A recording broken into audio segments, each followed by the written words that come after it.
Definitivamente vamos a decir que constituye elemento de principalía en la agenda nacional, que es el tema haitiano. Eso es de manera recurrente, de manera permanente. Luciano Firpo, quien ha estudiado, quien ha investigado las relaciones dominica-haitianas en materia histórica, lo tenemos aquí precisamente, para ver, Luciano, para que tú nos expliques y le expliques a los amigos televidentes, ¿cuál es la fuente de la situación actual? O sea, la fuente original, la historia, hasta dónde hemos llegado hoy para que la situación se dé como lo que se está dando en la relación dominico-haitiana. Gracias, Luis. Bueno, haciendo un recorrido histórico, en el siglo XVII empezaron los problemas entre España y Francia. Este territorio era español por una bula que distribuía las tierras de América entre los portugueses y los españoles. Pero Francia, Inglaterra, Holanda patentaron corsos que venían aquí en su nombre a arrebatarle territorio, tesoro y otras cosas a los españoles. Y en el siglo XVII, por ejemplo, se da el primer tratado que establece algo de frontera entre los franceses y los españoles. El Tratado de Ryswick, que ya ponía dos ríos como divisa fronteriza, el río Pedernales en el sur y el río, lo que es hoy el río Masacre, por el norte. En el siglo XVIII se firma otro tratado, el Tratado de Aranjuez, que también establecía algunas fronteras entre España y Francia. Pero en 1795, en el fragor de la Revolución Francesa, y que España fue ocupada por Napoleón, para los españoles zafarse de la dominación francesa allá en la península ibérica, firmaron el Tratado de Basilea, a través del cual, sin consultar a los que vivían aquí, se los regalaron a Francia. Entonces, en honor a ese tratado, en 1801, en el marco de la Revolución Haitiana, el líder haitiano, Toussaint Louverture, unifica la isla. Debemos señalar que en 1802, Napoleón envía una expedición para aplastar a las tropas haitianas que luchaban por emanciparse de Francia. Toussaint fue hecho preso, Dessalines terminó la guerra de independencia, Haití es el primer estado negro en el mundo en emanciparse. Es un ejemplo, pero Haití fue aislado en la comunidad internacional. Nadie le reconocía como país, porque reconocer a Haití como país implicaba reconocer que los esclavos podían ser libres, y la esclavitud existía en todas las colonias de América. Posteriormente vino el proceso de la dominación haitiana de 1822 a 1844. Anteriormente se había dado, por ejemplo, la invasión de Dessalines a la parte este, porque los franceses dominaron 7 años en este lado, capturaban niños y mujeres haitianos para esclavizarlos de este lado. La expedición de Dessalines fracasó. Según algunos historiadores, su retorno a Haití implicó que por los pueblos del Cibao ocurrieran algunos eventos que crispan la memoria y las relaciones. Se habla de hechos de sangre en Cotuí, en Moca, La Vega, Santiago, y que de manera recurrente y bajo la tesis del eterno retorno que en alguna forma planteó el gran filósofo alemán Nietzsche, se lleva y se trae en las relaciones dominico-haitianas para crispar los ánimos. Posteriormente, después de nuestra declaratoria de independencia, están las guerras dominico-haitianas en el 44, 45, 49, 55. Creo que hasta ahí llegó la confrontación, pero cuando estalla la anexión y la guerra de la restauración, ya en Haití no había un estado de animadversión hacia nosotros los dominicanos. Por el contrario, por ejemplo, el presidente haitiano Fabre Gefrat prestó su territorio para que Sánchez, el patricio, viniera en el movimiento de la regeneración a combatir a Pedro Santana. Posteriormente, hubo dos líderes, Buenaventura Báez y Sirván Salnave, eran dos presidentes anexionistas conservadores. Pero Gregorio Luperón y Niçá Sayé, uno aquí y el otro allá, hicieron alianza para combatir a estos anexionistas. En 1874, bajo el régimen de Ignacio María González, se firma el tratado fronterizo entre los dos países, tratado fronterizo y comercial, y de reciprocidad comercial, que no tuvo muchos efectos. Posteriormente, bajo el régimen de Horacio Vázquez en 1929, se firma y se delimita la frontera bajo lo que existe hoy. Quiero aclarar algo. En el gobierno de María González, que mencioné, se le cedieron territorios a Haití. Bajo la dictadura de Trujillo, ese que llevó a cabo la matanza, también le cedió mucho territorio en Hincha, la Caoba, a Haití, para congelar un poco la crispación, el estado de animadversión que existía en ese momento. Entonces, se firma ese tratado fronterizo del 29 en el que se establecen unos bornes o puntos fronterizos. Trujillo se junta en 1936 para ratificar el tratado con el presidente Estenio Banzán Vincent, pero en el 37, después de ese acuerdo, Trujillo lleva a cabo la matanza, el genocidio, que es el hecho más lamentable en la época republicana de las relaciones dominico-haitianas. Pero ese mismo Trujillo, como acabo de decir, es el que le dona unos territorios. En 1939, Trujillo firma un acuerdo diplomático para la migración haitiana al lado dominicano para el trabajo. En 1943, ya Trujillo era casi el dueño de toda la industria azucarera y facilita la entrada masiva de ciudadanos haitianos. Según Roberto Casá, hasta 1890 el Estado haitiano era más próspero que el Estado dominicano en términos económicos. Ahora, entre 1916 hasta el 34 en Haití, hasta el 24 acá, estamos ocupados por las tropas norteamericanas y se facilitó la entrada masiva de ciudadanos haitianos para el corte de la industria azucarera. Bajo los gobiernos de Balaguer se firmaron varios convenios donde se le ponía precio a los braceros que venían a trabajar. O sea, lo compraban en Haití.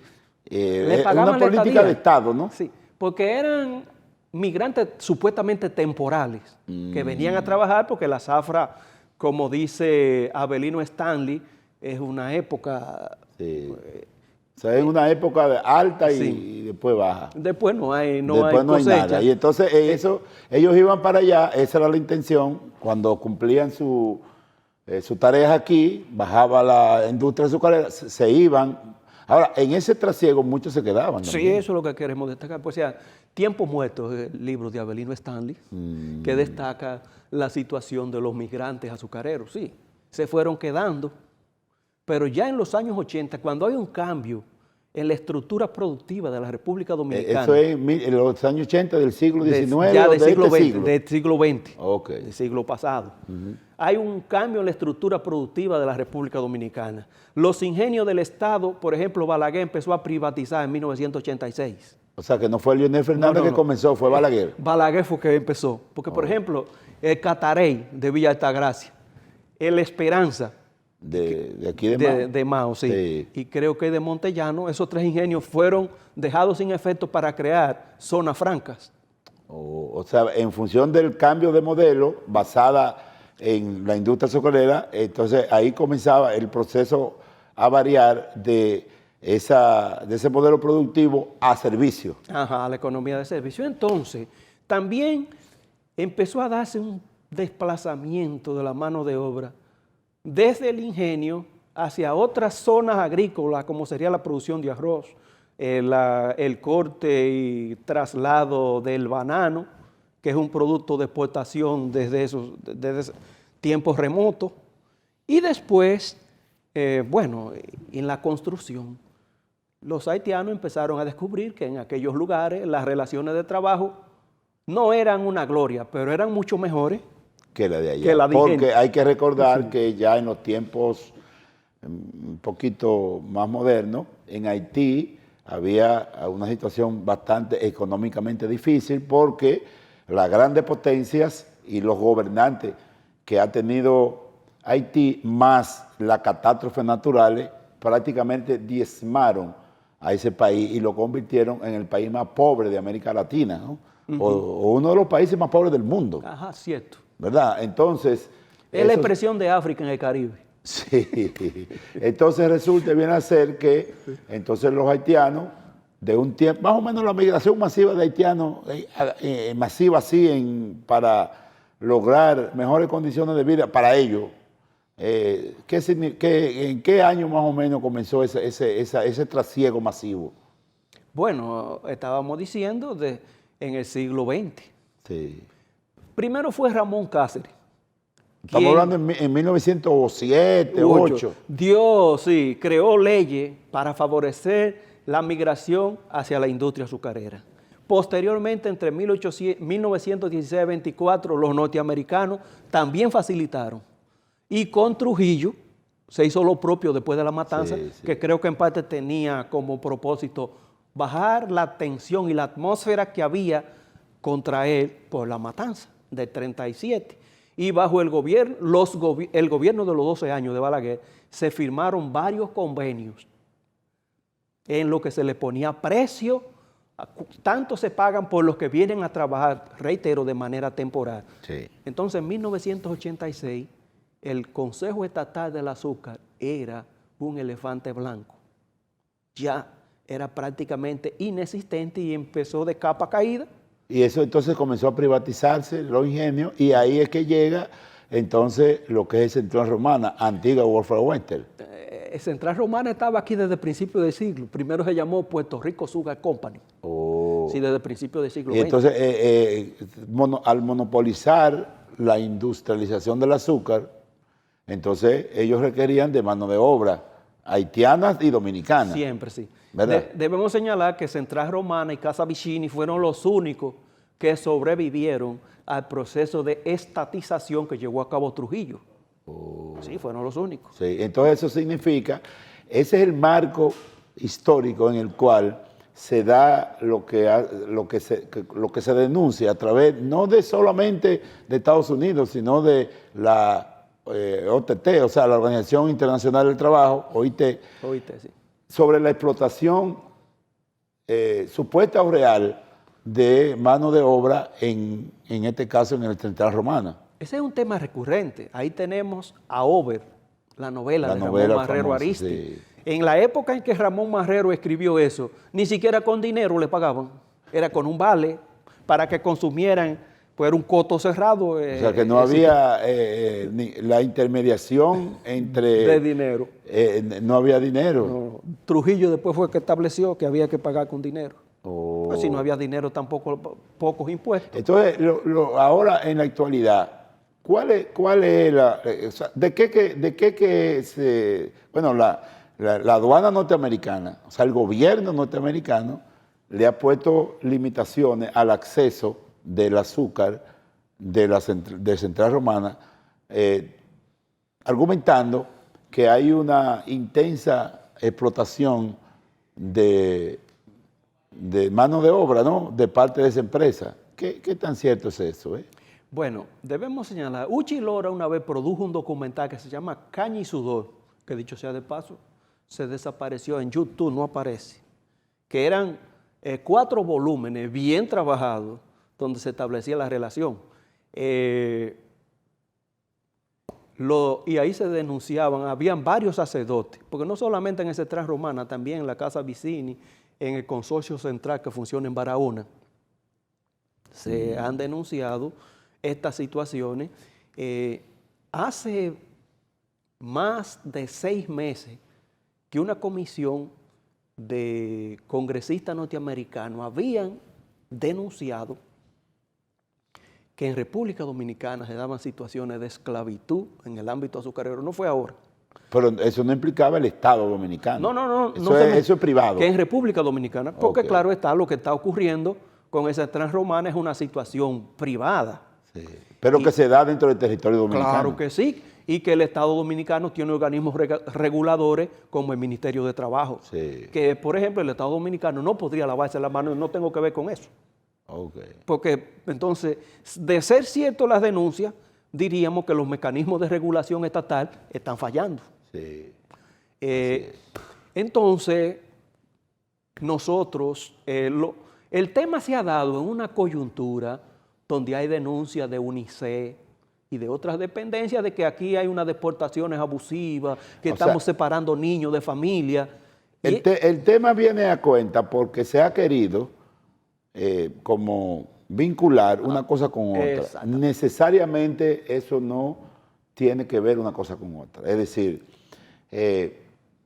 la situación que se está dando en torno al Central Romana es una cosa y otra cosa es la denuncia que, por cierto, ya UNICEF como que echó para atrás. Primero se denunció que habían deportaciones masivas de niños haitianos. Niños, sí, que estaban separando de la familia. Y después, entonces, ahora la última declaración de UNICEF, por lo menos la encargada de UNICEF aquí en República Dominicana, dice que no. Exactamente. Que no ha habido ese tipo de cosas. Lo que sí llama la atención poderosamente es que alrededor del tema haitiano en la República Dominicana se dan eventos que uno le llama poderosamente la atención. Y es que, aunque, por ejemplo, la embajada norteamericana, el encargado de negocios que hace las veces, o sea, está haciendo la función de embajador, porque no hay embajador aquí, Robert Thomas, primero dio unas declaraciones bastante ácidas que colocaron al país en una situación difícil, porque la República Dominicana, recuérdense que su principal activo o uno de los principales activos en materia de evolución económica y de modelo económico es el turismo. Y entonces los Estados Unidos hace una denuncia diciendo que a los norteamericanos, que es en materia turística uno de los soportes fundamentales, dicen que no vengan aquí, significa diciéndole, bueno, el turismo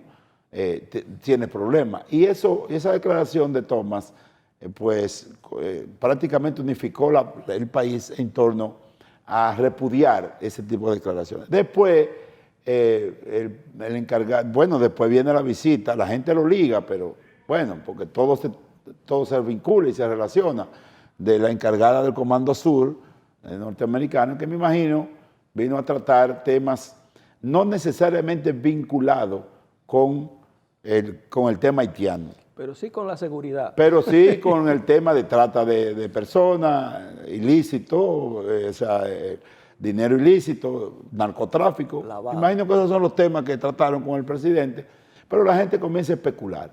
Lo que sí es que después de la visita de ella, y esa es la realidad, lo que uno ve y percibe, es que ha habido una baja en el tono de parte de algunas autoridades norteamericanas, comenzando por la embajada, que posteriormente ha dicho el encargado no de negocios, sino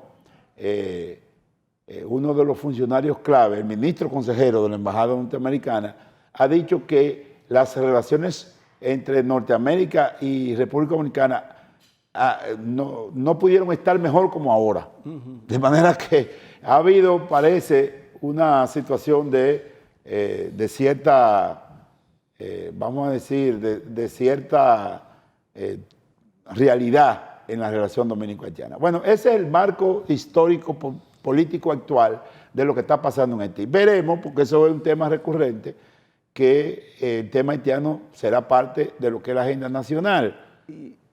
Bueno, yo sugiero, tal como han planteado varias congregaciones religiosas, este es un tema espinoso que debemos manejarlo con prudencia, con sabiduría, con sangre fría. Son nuestros vecinos y hay un postulado, creo que de orden religioso, que dice que tu mejor hermano es el vecino. Ese es el que llega cuando te pasa un problema. Y sostener una relación de animadversión y crispación no creo que es lo mejor. Y dice Limber Cruz en estos días que la agricultura y la construcción de República Dominicana no podrían prescindir de la mano de obra haitiana. Eso hace que el tema esté pautado para tratarse y analizarse de manera permanente en lo que tiene que ver con el desarrollo nacional. Vamos a seguir tratando el tema en la medida en que vayamos avanzando el país sobre cuáles son las realidades en términos y perspectiva de desarrollo. Mientras tanto, nosotros lo dejamos aquí, vamos a hacer una pausa, seguimos con otro tema de interés nacional e internacional.